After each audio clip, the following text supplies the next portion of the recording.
dahil sa mas pinaigting na anti-illegal drug campaign ng Philippine National Police bilang bahagi ng direktiba ng PNP Chief Police General Nicolas Torre III, timbog ang isang high-value individual ng mga operatiba ng Valenzuela PNP nang makuha mula rito ang mahigit 300,000 pisong halaga ng shabu. Yan ang balitang aking tinutukan. Arestado ang isang high-value individual na si alias Bulag, 52 anyos, matapos ang matagumpay na bypass operation ng Valenzuela City Police Station sa Barangay Ugong sa Valenzuela City. Nasamsam mula sa suspek ang humigit kumulang 55 gramo ng hinihinalang shabu na nagkakahalaga ng 374,000 pesos.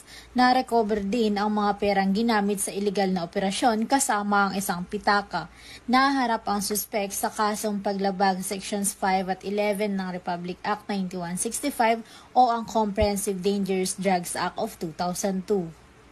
Mula dito sa Metro Manila, ako ang iyong PNN correspondent, Patroluman Mika May Bahiwag, alagad ng batas, tagataguyod ng Balitang Pulis.